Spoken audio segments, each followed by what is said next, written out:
மறப்போம், மன்னிப்போம். இயேசு கிறிஸ்துவுக்குள் பிரியமான சகோதர சகோதரிகளே, இயேசு கிறிஸ்து சிலுவையில் தொங்கிய பொழுது லூக்கா நற்செய்தி 23வது அதிகாரத்திலே, தந்தையே இவர்களை மன்னியும், ஏனெனில் தாங்கள் செய்வது என்னவென்று இவர்களுக்கு தெரியவில்லை என்று சொன்னார்.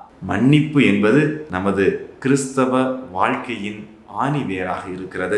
கனடா தேசத்திலே அன்பு மக்களே, குறிப்பாக அந்த ஆதி பழங்குடியினர் மக்களிடையே 2 விதமான மனநிலை இருக்கிறது என்று சொல்கிறார்கள். நம்முடைய பேராயர் சூசை ஜேசு அவர்கள் அந்த பணிக்கு சென்ற பொழுது ஆதி பழங்குடியினர் மக்களிடையே நிறைய பணிகள் செய்து, பணியை பார்த்து மக்கள் அனைவரும் கடவுளுக்கு உகந்த மக்களாக மாறி பக்தியில் வளர்ந்து, ஒரு சாரார் மறந்து மன்னித்து விடுவோம். ஏனென்றால் அந்த ஆதி பழங்குடியினர் மக்களை அநேக நபர்கள், ஏன் குருக்கள், கன்னியர்கள் வேதனைக்கு உட்படுத்தி இருக்கிறார்கள், கஷ்டங்களையும் துன்பங்களையும் அனுபவித்திருக்கிறார்கள். எனவே அவரிடையே இருக்கின்ற ஒரு குழுவினர் மறந்து விடுவோம், மன்னித்து விடுவோம். ஏனால் திருத்தந்தை 2022ஆம் ஆண்டு அங்கு வருகை புரிந்த பொழுது பகிரங்கமாக மன்னிப்பு கேட்டாராம். ஒரு எத்தனையோ குருக்கள் சார்பாக, கன்னியர்கள் சார்பாக, ஆயர்கள் சார்பாக நான் இந்த மன்னிப்பை கேட்கிறேன் என்று சொல்லி பகிரங்கமாக மன்னிப்பு கேட்டவுடன் இந்த மக்களில் ஒரு சிலர் மறப்போம், மன்னிப்போம் என்று இருக்கிறார்களாம். ஆனால்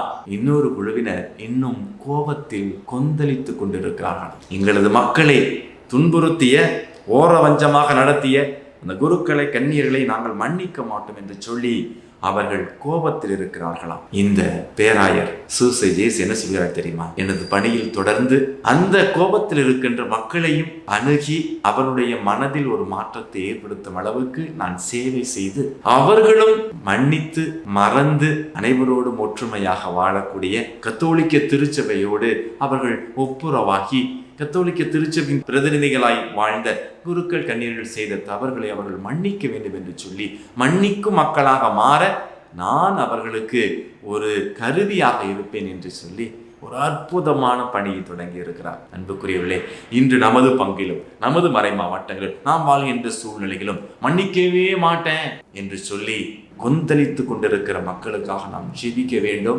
மறப்போம், மன்னிப்போம் என்பதுதான் கிறிஸ்தவ வாழ்க்கையின் கோட்பாடாக இருக்கிறது. எனவே அன்பு நெஞ்சங்களே, கிறிஸ்து இயேசுவை போல ஒருவர் மற்றவரை மன்னிப்போம். குறிப்பாக உங்களது மனதை புண்படுத்திய குருக்கள், கன்னியர்களை தயவு செய்து மன்னியுங்கள். உங்கள் வாழ்க்கையில் மிகப்பெரிய தாக்கத்தை ஏற்படுத்த உங்களுடைய உறவினர்களை மன்னிப்போம். இயேசு கிறிஸ்துவின் உண்மையான சீடர்களாக வாழ்ந்து ஒற்றுமை ஏற்படுத்துவோம். குறிப்பாக மன்னிக்க மனமில்லாத மக்களின் மனமாற்றத்திற்காக ஜெபிப்போம். இயேசுவுக்கே புகழ், இயேசுவுக்கே நன்றி. மரியே வாழ்க.